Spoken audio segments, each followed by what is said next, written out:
الحمد لله وحده والصلاة والسلام على من لا نبی بعد. بنده ابو عبدالرحمن هستم. به خلق تاجیکستانی به خلق تاجیک و تاجیکستانی مراجعت میکنم و به خلق سرزمین ازبکستان و قرقیزستان، همچنین آنهایی که زبان ما را میدانند مراجعت میکنم. به مسلمانان که امروز به بالای شما که در روسیه این کافرها، لشکران شیطان، لشکران پوتین کافر به بالای شما ظلم های کرده ایستادند و شما را از دولتشان به هر راه اخراج کرده ایستادند، ظلم کرده ایستادند، به قول معروف ریدها گذرانده ایستادند. بارک الله فیکم. ای مسلمان ها، این یک امتحان الله است. در این امتحان صبر بکنید و این امتحان خیر بودنش یا شر بودنش را این گونه فهمیده می شود که اگر در حالت این امتحان به الله خودتون را نزدیک کردید، از گناهانتون دست کشیدید، توبه کردید و به توحید باز قویتر و قویتر چنگ زدید، بارک الله فیکم، این امتحان برای شما ان شاء الله خیر است. اما به توحید چنگ نزدید، از توحید دور شدید، به گناهان دست زدید، این یک عذاب الله است. بارک الله فیکم. و تا جایی که ای مسلمان ها، تا جایی که ما آموختیم به خاطر چی این کارها رو کرده ایستاده است؟ به خاطر اینکه شما با همراهی آنها بر ضد مردم اوکراین جنگ بکنید و لشکر این روس بشوید. بارک الله فیکم. به هیچ وجه اگرچه شما رو اخراج میکنم از روسیه، شما به این لشکرها نپیوندید، به لشکر اینها نپیوندید. اخراج کنن کردن بگیرند. سرزمین الله وسیع است. سرزمین الله وسیع است. سرزمین الله وسیع است. دیگر جاها پیدا می شود که هجرت میکنید. والله یک راههای را الله برای شما میکشد که در حیرت میمونید. این سرزمین الله را، زمین الله را کوچک نگاه نکنید و فکر نکنید که شما دیگر طرف هجرت کرده نمیتوانید. این تاجیک ها و ازبک زبان ها، علل خصوص همون در جایی که مردم ما هستند، از دولت قرقیزستان، ازبکستان، تاجیکستان، بهترین انسان ها هستند، بهترین مسلمان ها هستند که با آدابترین هستند، با آدابترین، با این آدابتون، با این خلقتون و خوب معامله هستند. در همه جا کار و فعالیت کرده می توانید و اما در یک جا به خاطر کار و فعالیت اگر بالایتون ظلم کردند و صبر بکنید، به بالایتون خواری می آورید. اما در یک جای می شود که با عزت زندگی بکنید. تمام دنیا این گونه نیست که مثل روس‌های خبیث بالایتون ظلم شود و تحقیر بکند و شب و روز بگید که چورک هستی و گاستربایتر هستی. این گونه در همه دنیا این گونه صحبت نیست. این صحبت ها، این تحقیر ها در روسیه است بیشتر. بارک الله فیکم. و به خاطر اخراج کردن آنها از دولت روس راضی نشوید برای رفتن و به جنگ اوکراین و همراه شدن به ارتشین ها. به هیچ وجه راضی نشوید و کافر میمیرید، از این دنیا کافر میگذرید. حرام است. انسان را مشرک میگرداند کسی که با آنها همراه می شود، جنگ میکند، تحت بیرق آنها جنگ میکند و کشته می شود، مشرک میمرد، کافر میمرد. الله میگه که ان الله هو الرزاق، الله یرزق من یشاء بغیر حساب. الله سبحانه و تعالی رزاق است. الله سبحانه و تعالی رزق میدهد به کدام بندهش که خواهد، بخواهد. بارک الله فیکم. بغیر حساب، حسابش نیست، زیرا که الله غنی است. ای مسلمانان، الله غنی است، رزقتون نمیدهد به خاطر رزق شده به لشکر این طاغوت رسی همراه نشوید. تو یک مردمی که برای شما هیچ کاری نکرده است آنها را بکشید تحت، بارک الله فیکم، تحت بیرق اینها.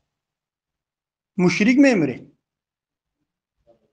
اگر اخراج میکنم بگوید در نزد اینها خودتون پس نزنید. شما سربلند هستید ای مسلمانان تاجیکستان و ازبکستان و قرقیزستان و شما الله دارید که برای شما رزق میدهد. رزق زمین و آسمان در دست الله سبحانه و تعالی است. به کسی خواهد میبخشد و به هر کسی که الله رزقش را زیاد میکند از او کسی گرفته نمیتواند این رزق را. بارک الله فیکم. به همین خاطر صبور باشید، صبر بکنید. ما طالب علمان اهل سنت و الجماعت همراه شما هستیم. غم شما غم ما هست. ما غم میخوریم، دعا میکنیم در حقتون که الله به اینها صبر بده، رزقشون وسیع بکن، راهشون رو بکشو. ما از شما هستیم، ما در خدمت شما هستیم ای مسلمانان تاجیکستان، ازبکستان، قرقیزستان، مسلمانان افغانستان، مسلمانان ایران. ما در خدمت شما هستیم. غم شما غم ما است. بارک الله فیکم. و در این دنیای دروزه به خاطر رزق شده خودتون به شرک و کفر، به خواری زاری نزنید. شما سربلند هستید، سرهاتون بالا بکنید، بگویید که من حسبنا الله و نعم الوکیل، برای من الله سبحانه و تعالی بسنده است، من به او توکل میکنم و او وکیل ما است، سرپرست ما الله سبحانه و تعالی است. و شیطان خبیث، شیطان رجیم و لعین شما را وسواس نکند که گویا که از روسیه اگر شما را اخراج کرد شما در گرسنگی میمونید. نه، این چنین نیست. مردم ما تا سال 1996 97 به روسیه نمی آمدن، در همون تاجیکستان زندگی میکردن، رزقشون بود، نمی مردن، خوردنی داشتند، زندگی میکردن. شاید کمی حالت تغییر یابد، شاید امروز با گوشت خوراک میپختید، اما وقتی که تاجیکستان رفته شاید به گوشت خوراک بپزید. این یگان جای شرمندگی نیست ای اهل توحید، ای مسلمانان، این جای شرمندگیش نیست. رسول الله صلی الله علیه وسلم با صحابگان بهترین بشریت محمد رسول الله صلی الله علیه وسلم بعضی روزها میشد که چیزی خوردنی نداشتن و چیزی خوردنی نداشتن، غم بغل بودن، این شرمندگی نیست. از غم بغل بودنتون شرم ندارید، زیرا که رزق دهنده الله است. بارک الله فیکم. و اما به شرک و کفر دست زدن و به لشکر اینها همراه شدن، این خواری و زاری است. به لشکری که همراه می شوید که چند صد ساله ها پدر مادر من شما را کشت، غصب کرد، تمام بایگری تاجیکستان، ازبکستان، قرقیزستان را بردند و روز نمیگذارند که این مردم نفس بکشد. شب و روز در حالت هر نمود حمله ها هستند. حمله فقط یک نمود نمی شود که فقط یعنی با شمشیر بیاید، با یراق بیارد این حمله است و دیگر حمله نیست. این گونه نیست.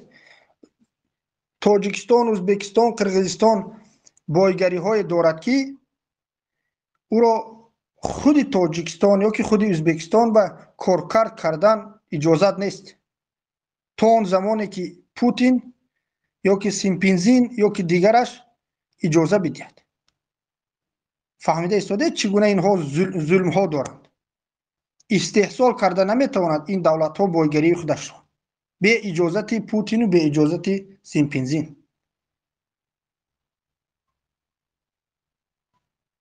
و الله ما رزاق است و خودتان به خاطر اخراج شدن به پستی نبرید. ای مسلمان های تاجیکستان، به الله تان توکل بکنید. الله رزاق است، رزقتان را میرساند و زمین الله وسیع است که انشاءالله روسیه بستند به دیگر دولت ها انشاءالله سفر میکنید، رزق پیدا است و این کاری که میکنید در همه جا در همه سرزمین وجود دارد. بارک الله فیکم. الله سبحانه و تعالی تمام مردم مسلمان تاجیک را حفظ بکند و در توحید قوی بگرداند و سربلند بگرداند و با سبب چنگ زدن به توحید عزت و نصرتمان بدهد و ما را به دیگر قوم تغییر ندهد که دیگر قوم نصرت بدهند و ما در خواری زاری در کفر شرک باشیم.